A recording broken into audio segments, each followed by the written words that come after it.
और यकीन मानिए इसे नष्ट करने का कारण जब आप जानेंगे तो आपका खून खौल उठेगा कि इस विश्वविद्यालय को और उसमें रखे हुए 90 लाख पुस्तकों को आक्रमणकारी ने जला दिया था।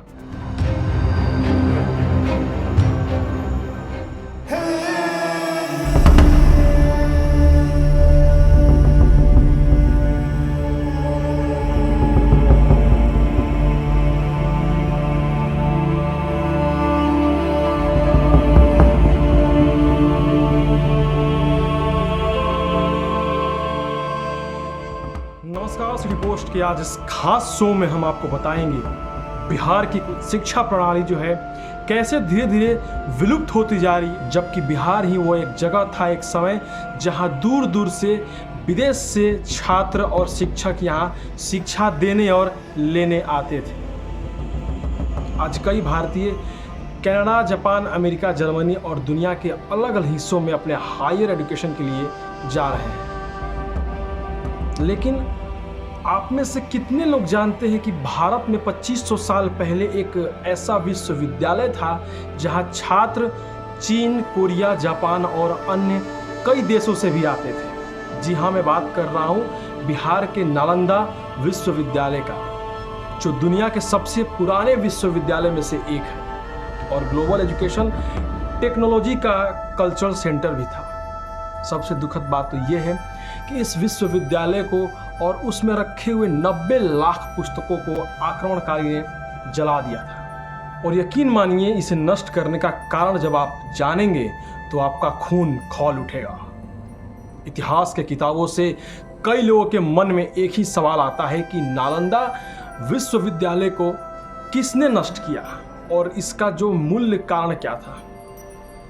किसने नष्ट किया है तो शायद सबको पता होगा, परंतु इसके पीछे का जो राजनीतिक और धार्मिक कारण है उससे हम आज बताएंगे। बहुत लोगों को इसके बारे में पता नहीं। तो आइए इसकी शुरुआत हम गुप्ता वंश के साम्राज्य से करते हैं, जहां 5वीं शताब्दी में कुमार गुप्ता द्वारा नालंदा विश्वविद्यालय का निर्माण किया गया था। नालंदा बिहार राज्य में स्थित है और इस विश्वविद्यालय में धर्म, चिकित्सा, खगोल ज्ञान, गणित और कई अन्य कोर्सेज भी थे जो असंख्य थे। ऐसा कहा जाता है कि इस विश्वविद्यालय में दुनिया के विभिन्न देशों से 2000 शिक्षक और करीब 10,000 छात्र थे जो भारत के बाहर से आए थे। यह विश्व की पहली यूनिवर्सिटी थी जहां छात्रों में बहस हो जाती थी। छात्र अपने शोध के सटीक उत्तर ढूंढने के लिए ग्रंथों और लेखन के साथ लगभग 90 लाख किताबें पुस्तकालय में दर्ज की गई थी। इनमें लेखन शामिल है जिसमें टेक्निकल इनोवेशन और स्पेस रिसर्च भी शामिल है। शिक्षा से लेकर छात्रावास यहाँ सब कुछ मुफ्त में था। इस विश्वविद्यालय में प्रवेश के लिए सिर्फ और सिर्फ पढ़ाई में रुचि ही देखी जाती थी। इस विश्वविद्यालय का मुख्य उद्देश्य दुनिया भर में ज्ञान और इनोवेशन का प्रसार करना था और दुनिया विज्ञान और इनोवेशन में अगले स्तर पर भी बढ़ रही थी। तब तक एक तुर्की आक्रमणकारी मोहम्मद बिन खिलजी ने भारत पर आक्रमण कर दिया। खिलजी इस्लाम के प्रति बहुत धार्मिक थे और अपने आक्रमण में हर धर्म को नष्ट करते थे। जब वर्ष 1200 में बख्तियार खिलजी बीमार पड़ गए और खिलजी इतनी बुरी स्थिति में थे कि उनके चिकित्सक उनका इलाज करने में विफल रहे, लेकिन किसी ने उन्हें इस बीमारी का एकमात्र इलाज करने की सलाह दी। इस बीमारी का इलाज सिर्फ और सिर्फ नालंदा विश्वविद्यालय के पास ही मिल सकता है। खिलजी को अपने इस्लामी संस्कृति पर इतना गर्व था कि उन्होंने अपने धर्म के बाहर के व्यक्ति से इलाज कराने से साफ मना कर दिया। लेकिन उनकी स्वास्थ्य दिन पे दिन और बिगड़ती जा रही थी और उनके पास अब राहुल श्री भद्रा को आमंत्रित करने के अलावा और कोई विकल्प नहीं था, जो आयुर्वेद के प्रोफेसर थे। लेकिन खिलजी ने एक शर्त रखी कि उन्हें कोई भी आयुर्वेद जैसी दवा दिए बिना ठीक करने के लिए कहा जाए और चतुराई से भद्र ने इस चुनौती को स्वीकार भी कर लिया और अगले ही दिन वो कुरान के साथ लौट आए और खिलजी को कुरान पढ़ने के लिए बोला। खिलजी ने कुरान पढ़ना शुरू कर दिया और सभी को बड़ा आश्चर्य हुआ कि खिलजी ठीक हो गया। कुरान के पीछे का इलाज है कि श्री भद्रा ने कुरान के पन्नों में आयुर्वेद की दवा का इस्तेमाल किया और जब भी वे पन्ना पलटते थे तब अपने जीभ का इस्तेमाल करते थे। तो इस तरह अनजाने में खिलजी जो थे दवा का सेवन कर रहे थे। और ठीक होने के बाद खिलजी को जब पता चला कि हिंदू विद्वान उनके धर्म के विद्वानों से अधिक सक्षम और अधिक विद्वान भी हैं, इसलिए वो इस विश्वविद्यालय के सभी जनों को इस्लाम में परिवर्तित करना चाहते थे, लेकिन विश्वविद्यालय ने इनके प्रस्ताव को शांतिपूर्ण अस्वीकार कर दिया। और तब खिलजी ने आयुर्वेद धर्म, हिंदू धर्म और बौद्ध धर्म को नष्ट करने का फैसला लिया।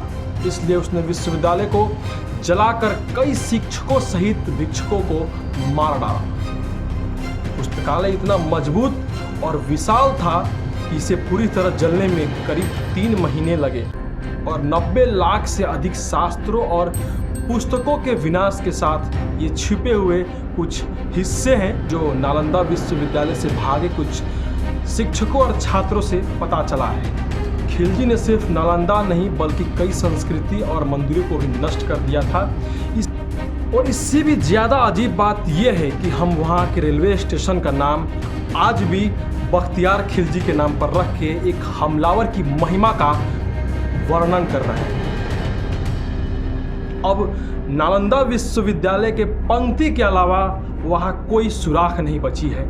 साथ ही कई लोगों के मन में ये सवाल भी था कि कोविड-19 के समय, जब कोविड की आपातकालीन स्थिति थी, उस समय अगर यह विश्वविद्यालय होता तो कैसा होता, क्या नज़ारा होता और दुनिया कैसा होता।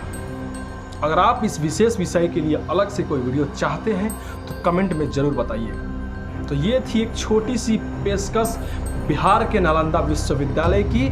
नालंदा विश्वविद्यालय की जो इमारत थी गिरा दी गई थी, क्यों, ये आपने जाना इस वीडियो में कि इसके पीछे का जो मूल कारण था वो क्या था। आज के इस खास शो में जो भी आपने देखा, अगर पसंद आया हो तो लाइक, सब्सक्राइब, कमेंट करना बिल्कुल ना भूलें और शेयर ज़रूर कीजिएगा, ताकि उन युवाओं को भी, आज के उन युवाओं को पता चले कि हमारे भारत में भी ऐसे ऐसे विश्वविद्यालय, ऐसे ऐसे शिक्षक और ऐसी ऐसी किताबें लिखी जा चुकी हैं जो आज भी भारत से बाहर जो बड़े बड़े यूनिवर्सिटी में लोग जाते हैं वहाँ आज भी ये मौजूद नहीं है।